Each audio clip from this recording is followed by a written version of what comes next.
Stephen Sindoni grew up in the streets of New York City, surrounded by people of many backgrounds, ethnicities.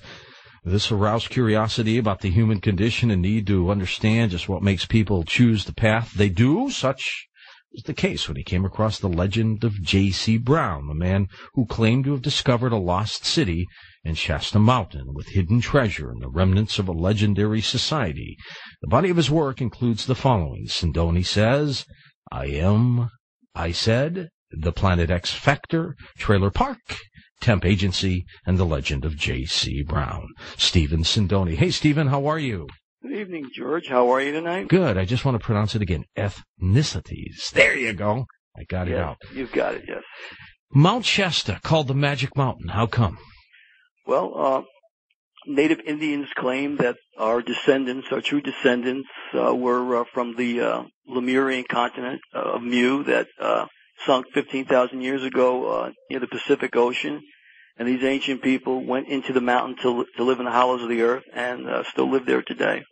Now, the legend of J.C. Brown. Tell me about this. Well, initially, I was looking for a story to write for a screenplay.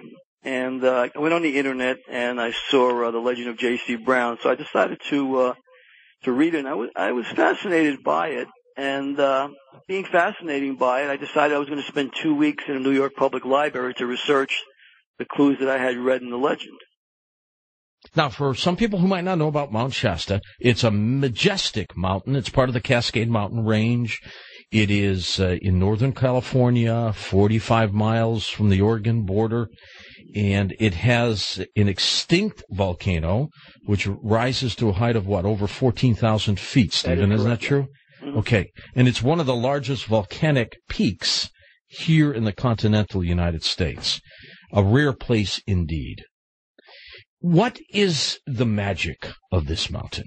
Well, the magic is that the Lemurian people, who are our true descendants of North America, have high powers. They are mystical people and have the power of telepathy, and they have technology that's far beyond that we've ever had on this planet that we know of. And these people took that technology with them after their continent perished and decided to go underground, and that's where they are today. Why Mount Shasta?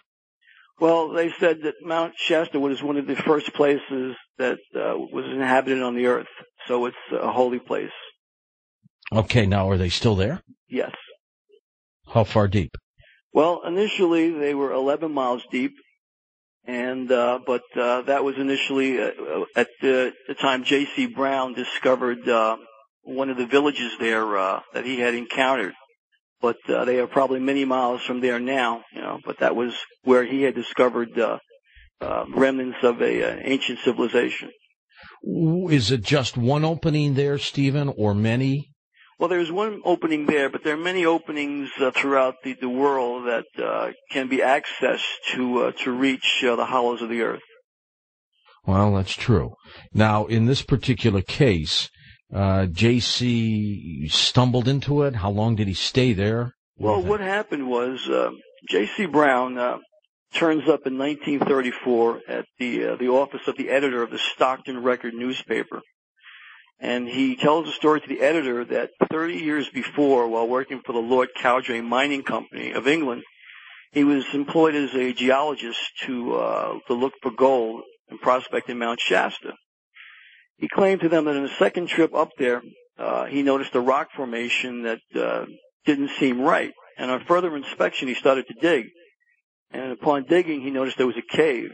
He went in with his lantern and mining paraphernalia, and 3 miles into the tunnel that spiraled downward within the mountain, he found gold mining ore from a civilization that had mined earlier. He decided to go deeper, and he went 8 miles deeper, which now he's at 11 miles depth. And when he got to 11 miles depth, he saw a village and with streets. And as he continued on, he found rooms and chambers. And when he found the rooms and chambers, what he noticed, there were artifacts there from ancient civilizations. He found gold. He found hieroglyphics.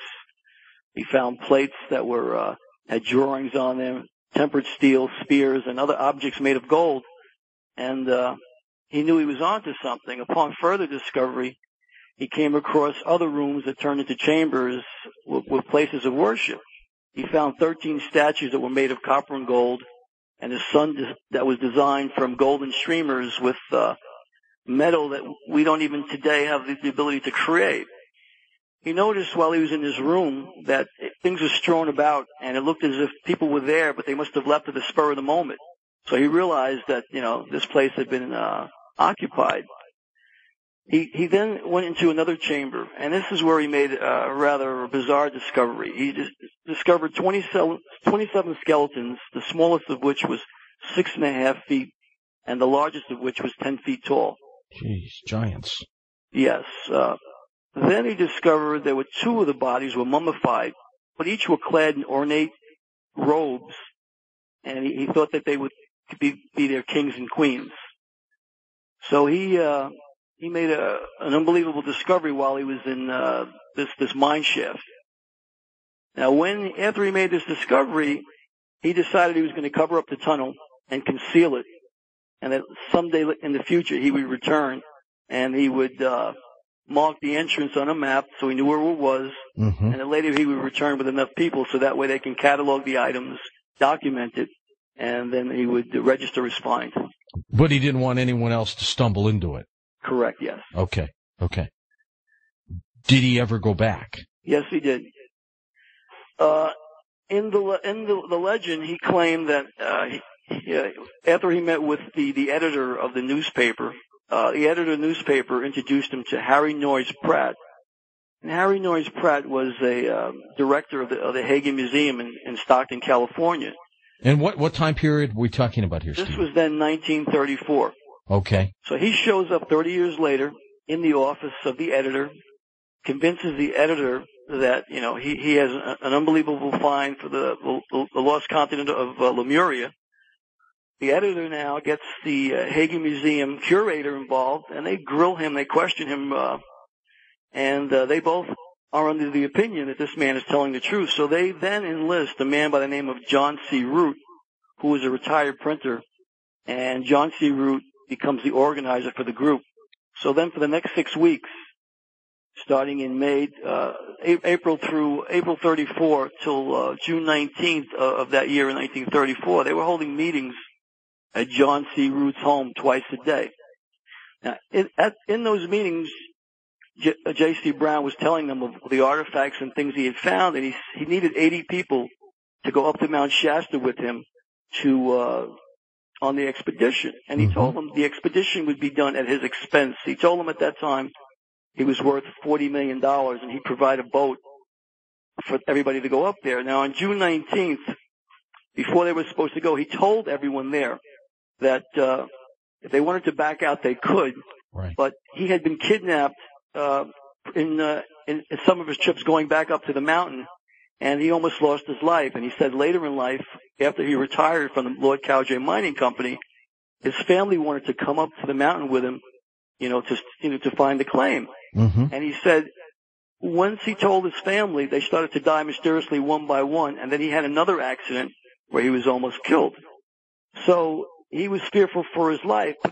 So the curator of the museum wanted to see some sort of evidence to prove that he actually did find something up in Mount Shasta. So J.C. Brown at that point told him that he had a bank vault in a Texas bank with photographs and papers to prove his claim was correct. And the curator, Harry Noyes Pratt, said, well, I want to see those before I even, venture up there with you. So I'll provide them for you later today because I have them. Well, later today, which was June 19th of 1934, 80 people waited at 1 p.m. at the Stockton Harbor. They waited, but nobody showed up. J.C. Brown never showed up. People waited about 12 hours, George, and at that point they got rather concerned and they called in the Stockton police. So now the Stockton police come in and they do their investigation.